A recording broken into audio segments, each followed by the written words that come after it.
ഇത് മാസ് മോട്ടോഴ്സിൽ നിന്നാണ് Honda Activa 60 വണ്ടി നമ്മൾ വർക്കിന് കയറ്റിയിട്ടുണ്ട്. നിലവിൽ നമുക്ക് 38,215 കിലോമീറ്ററിലെ സർവീസാണ് ഇപ്പോൾ നമ്മളിപ്പോൾ ചെയ്യണം കേട്ടോ. 38,215 ഇപ്പോഴത്തെ കിലോമീറ്റർ. അതിനകത്ത് നമുക്ക് പറഞ്ഞേക്കണം വർക്ക് എഞ്ചിൻ ഓയിൽ മാറ്റണം, ഇൻഡിക്കേറ്റർ ചെക്ക് ചെയ്യണം, ജനറൽ സർവീസ് ചെയ്യണം, വാഷിംഗ് വേണ്ടാന്നാണ് പറഞ്ഞാണ്. അതേപോലെ സീറ്റ് കവർ മാറ്റണം, ബാക്ക് ടയർ ചെക്കപ്പ്, അതായത് ഒരു ഒരേണ സൗണ്ട് ഉണ്ടെന്നുള്ളൊരു കംപ്ലയിൻറ്റ് പറഞ്ഞിട്ടുണ്ട്. നമ്മൾ ഓടിച്ച് നോക്കിയപ്പോൾ നമുക്ക് അങ്ങനത്തെ ഒരു ഉരച്ചിൽ, മേജറായിട്ടൊരു കംപ്ലയിൻ്റ് ആയിട്ടുള്ളൊരു ഉരച്ചിൽ സൗണ്ടൊന്നുമില്ല. ക്ലച്ച് യൂണിറ്റ് വർക്ക് ചെയ്യുന്നതിൻ്റെ ഒരു ഉരച്ചിലുണ്ട്. അത് നോർമൽ ക്ലച്ച് യൂണിറ്റ് സെറ്റപ്പായിട്ട് കറങ്ങുമ്പോൾ തന്നെ ഒരു സൗണ്ടാണ്. അത് കംപ്ലയിൻ്റ് എന്ന് പറയാൻ പറ്റില്ല. ഞാൻ ഒന്നുകൂടി വർക്ക് കംപ്ലീറ്റ് ചെയ്തതിന് ശേഷം ഒന്നുകൂടി ഒന്ന് നോക്കാം, കംപ്ലയിൻറ്റ്സ് കൂടുതലായിട്ട് എന്തെങ്കിലും കാണിക്കുന്നുണ്ടോ എന്ന് ദിവസം ഉൾവഴിക്ക് ഒന്ന് ഓടിച്ച് നോക്കാം. എന്നിട്ട് എന്തെങ്കിലും പ്രോബ്ലം ഉണ്ടെങ്കിൽ ഞാൻ ഇൻഫോം ചെയ്യാം കേട്ടോ.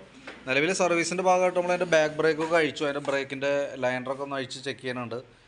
ക്ലീനിങ് ഒക്കെ ചെയ്യാൻ വേണ്ടിയിട്ട് അയച്ചാണ്. അപ്പോൾ ബ്രേക്ക് ലൈനർ കമ്പനി ലൈനർ കിടക്കണേ, ഹോണ്ടയുടെ ഒറിജിനൽ ലൈനർ തന്നെയാണ്. അപ്പോൾ നമുക്ക് അതിൻ്റെ ബ്രേക്ക് ക്യാമൊക്കെ ചെറിയ ടൈറ്റ് ഉണ്ട്, അതൊക്കെ ഒന്ന് അഴിച്ച് ഗ്രീസ് ചെയ്ത് നമുക്ക് റീസെറ്റ് ആക്കാം. ഇത് ബാക്ക് വീൽ പിടിപ്പിക്കുന്ന ഷാഫ്റ്റാണ്. അതിൻ്റെ ബെയറിങ്ങിൻ്റെ പ്ലേ ഒക്കെ ചെക്ക് ചെയ്ത് വേറെ കംപ്ലയിൻ്റ് ഒന്നുമില്ല. ടയറായാലും അത്യാവശ്യം ഉപയോഗിക്കാനുണ്ട്. ഹബിൻ്റെ ഭാഗത്തും വേറെ പറയത്ത കംപ്ലയിൻ്റ് ഒന്നുമില്ല കേട്ടോ. അപ്പോൾ നിലവിൽ ഗിയർ ഓയിലൊക്കെ ചെക്ക് ചെയ്തു, അത്യാവശ്യം നല്ല ഓയിലാണ്, ലെവൽ കാര്യങ്ങളൊക്കെ ഉണ്ട്. പിന്നെ അതിൻ്റെ എയർ ഫിൽറ്റർ നമ്മൾ നോക്കുമ്പോൾ എയർ ഫിൽറ്റർ ഫുള്ള് പൊടി കയറി മൊത്തത്തിൽ ബ്ലോക്കായി പോയേക്കണം. എയർ ഫിൽറ്റർ നമുക്ക് മാറ്റിയിടണം. എയർ ഫിൽറ്റർ മാറ്റുമ്പോൾ ആ കൂട്ടത്തിൽ മാറ്റേണ്ടതാണ് പ്ലഗും കൂടി, സ്പാർക്ക് പ്ലഗും കൂടി ആ കൂട്ടത്തിൽ മാറ്റി കളയണം കേട്ടോ. പിന്നെ ക്ലച്ച് യൂണിറ്റ് നമ്മൾ സർവീസിൻ്റെ ഭാഗമായിട്ട് ഗ്രീസിങ്ങിനായിട്ട് അയച്ചാണ്. അപ്പോൾ ക്ലച്ചിനകത്ത് അത്യാവശ്യം ബെൽറ്റും ക്ലച്ച് ഷോക്ക് വർക്ക് ചെയ്തിട്ടുള്ള പൊടിയൊക്കെ ഉണ്ട്, അതൊക്കെ ഒന്ന് നീറ്റായിട്ട് ക്ലീൻ ചെയ്യണം. കിക്കറിൻ്റെ വീലൊക്കെ ഒന്ന് അയച്ച് ഗ്രീസ് ചെയ്ത് റീസെറ്റ് ചെയ്യണം. അതിൻ്റെ ഉള്ളിലൊക്കെ അത്യാവശ്യം പൊടി ഉണ്ട് കേട്ടോ, അതൊക്കെ ഒന്ന് നീറ്റായിട്ട് ക്ലീൻ ചെയ്ത് റീസെറ്റ് ചെയ്യാം. പിന്നെ അതിൻ്റെ variator body, boss drive, roller കാര്യങ്ങളൊക്കെ നോക്കി. റോളറിന് തേമാനം, സൈഡ് തേമാനം ചെറുതായിട്ട് കാണിക്കുന്നുണ്ട്. പക്ഷേ മേജറായിട്ടുള്ളൊരു കംപ്ലയിൻറ്റിലേക്കോ അതിൻ്റെ പ്ലാസ്റ്റിക് കോട്ടിങ് പോവുകയോ കാര്യങ്ങളൊന്നും ചെയ്തിട്ടില്ല. അപ്പോൾ അതുകൊണ്ട് തന്നെ നമുക്ക് അതൊക്കെ ഒന്ന് എയറടിച്ച് ക്ലീനാക്കി റീസെറ്റ് ചെയ്യാം. ക്ലച്ച് യൂണിറ്റും ഒന്ന് അഴിച്ച് ഗ്രീസ് ചെയ്ത് റീസെറ്റ് ചെയ്യാം കേട്ടോ.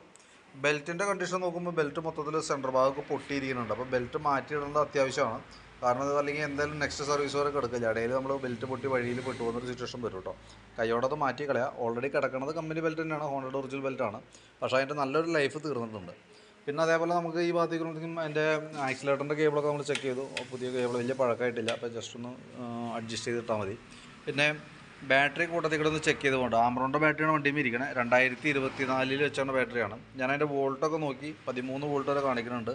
ലോഡ് കൊടുക്കുമ്പോഴും ഏകദേശം നമുക്കൊരു 9.75, 6 ആ റേഞ്ച് വരെ വരുന്നുണ്ട്. നിലവിൽ കംപ്ലയിൻ്റ് ഒന്നുമില്ല. നമുക്ക് ജസ്റ്റ് ഒരു കോൺടാക്റ്റ് ആ ടെർമിനലൊക്കെ ഒന്ന് ക്ലീൻ ചെയ്ത് റീസെറ്റ് ആക്കാവുന്നുള്ളൂ.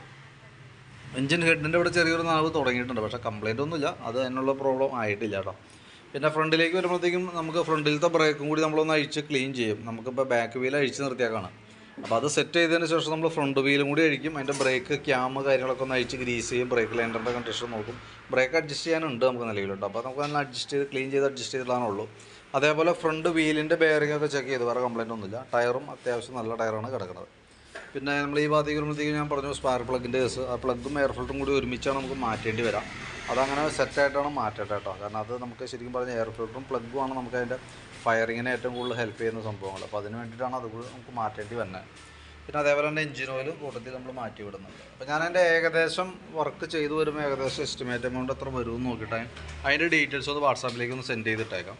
അതിനകത്ത് നമുക്ക് സർവീസിന് സാധാരണ എഞ്ചിൻ ഓയിൽ മാറ്റാറുണ്ട്. അതിന് പുറമെ നമുക്ക് ഇതിന് വന്നത് എയർ ഫിൽറ്ററും പ്ലഗും ബെൽറ്റുമാണ് നമുക്ക് കംപ്ലയിൻ്റ് ആയിട്ടുള്ളത്. ആ 3 ഐറ്റം കൂടി നമ്മളതിനകത്ത് ആഡ് ചെയ്യുന്നുണ്ട് കേട്ടോ. അതിൻ്റെ അതടക്കം ഉൾപ്പെടുത്തിയിട്ടുള്ള എസ്റ്റിമേറ്റാണ് വാട്സാപ്പിൽ ഇടുന്നത്. നോക്കിയിട്ടൊന്ന് റിപ്ലൈ ഇട്ടാൽ മതി. ഇൻഡിക്കേറ്ററിൻ്റെ പ്രശ്നം ആ സ്വിച്ചിൻ്റെ ആയിരുന്നു, അത് നമ്മൾ മാറ്റിയിട്ട് കഴിഞ്ഞപ്പോൾ ഓക്കെ ആയിട്ടുണ്ട് കേട്ടോ. അപ്പോൾ ആ ഉരച്ചിലിൻ്റെ കംപ്ലയിൻറ്റും ഈ പറഞ്ഞ രീതിയിൽ വർക്ക് കംപ്ലീറ്റ് ചെയ്തതിന് ശേഷം ഒന്നുകൂടി ഒന്ന് ഓടിച്ച് നോക്കാം.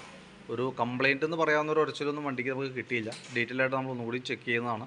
എന്തെങ്കിലും കംപ്ലയിൻറ്റ്സ് തോന്നണമെന്നുണ്ടെങ്കിൽ ഞാൻ കോൺടാക്റ്റ് ചെയ്യുന്നതാണ് കേട്ടോ. ഓക്കെ.